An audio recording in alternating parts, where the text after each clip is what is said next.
State lawmakers seem ready to pass a tax cut proposal that on its face seems pretty great, but Robert Gehrke from the Salt Lake Tribune is taking a closer look. He joins us live via Zoom and says at first glance it looks like something no one could really argue against. But Robert, you say the legislature's actually falling short here. How come? Well, yeah, I leave it to me to be the negative Nelly, I guess. But so they're passing $100 million worth of tax cuts, which, the economy, despite COVID, they had a big surplus this year. They want to give some of that money back. They made pretty clear at the outset they were going to do that. And they're giving it in three places, really. One is a Social Security, a tax cut for retirees who get Social Security income. One is for military veterans. And one is fixing a problem with the Trump tax cut that reduced the deduction, so people ended up paying more. People with large families in particular, the child tax deduction got reduced. And so that one is more of a technical fix. The other two, they sound great. We all want to help grandma. We all want to help the people who served our country. But when you dig down into the nuts and bolts of this, it's money that is largely going to the people who are more well off. For example, 70% of the Social Security tax break is going to taxpayers who make more than $91,000 per household. The military one is even more slanted in that direction. It's over 90% of it is going to the people who make more than $91,000 per household. So these are people who are getting these pensions, getting these retirement funds, but then have substantial other income to augment that. And so, the people at the lower end, the people who are, for example, those people on fixed incomes who are barely staying in their homes, or the retirees, the military former veterans who are trying to avoid becoming those homeless veterans that we talk a lot about, they're not going to see any of this. And so, look, I'm not arguing that we shouldn't be cutting taxes. I'm not arguing that we shouldn't be giving help to retirees, either military or otherwise. But, we've got to be smarter about how we do this, I think, and do it in a way that helps the people who have been impacted the most during COVID and the people who are at the bottom rung of our socioeconomic ladder, just trying to hang on.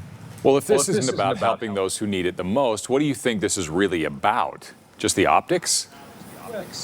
Well, I think we remember back in 2019, they passed that big tax bill, and there was a big backlash against it. And we saw this referendum drive, and then they backed down and repealed most of that. Well, I think they've learned from that they need something that's hard for people to argue against. And like I said at the outset, nobody's going to argue against helping grandma or people who've worn the uniform. So it's a very popular thing. It's something that's manageable. It's a bite that they can, the bite they can chew, basically. There was a proposal this year. Representative Robert Spendlove had a proposal, for example, to create an earned income tax credit at the state level, similar to what's at the federal level.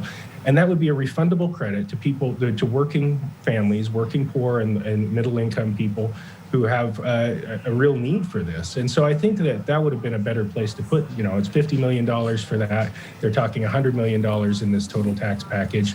And so I think that they could have put it in moved this money in a different direction to help more people who are really suffering. Well, they sure did it in a way where it's carefully marketed so that we all just hear tax cut. Yeah. And there's an argument to be made too. Should we be cutting taxes when we have all of these other needs or things that have gone wanting for the past year during COVID when they cut programs to try to make the budget balance? We knew they were going to cut taxes, and I'm not quibbling with that necessarily.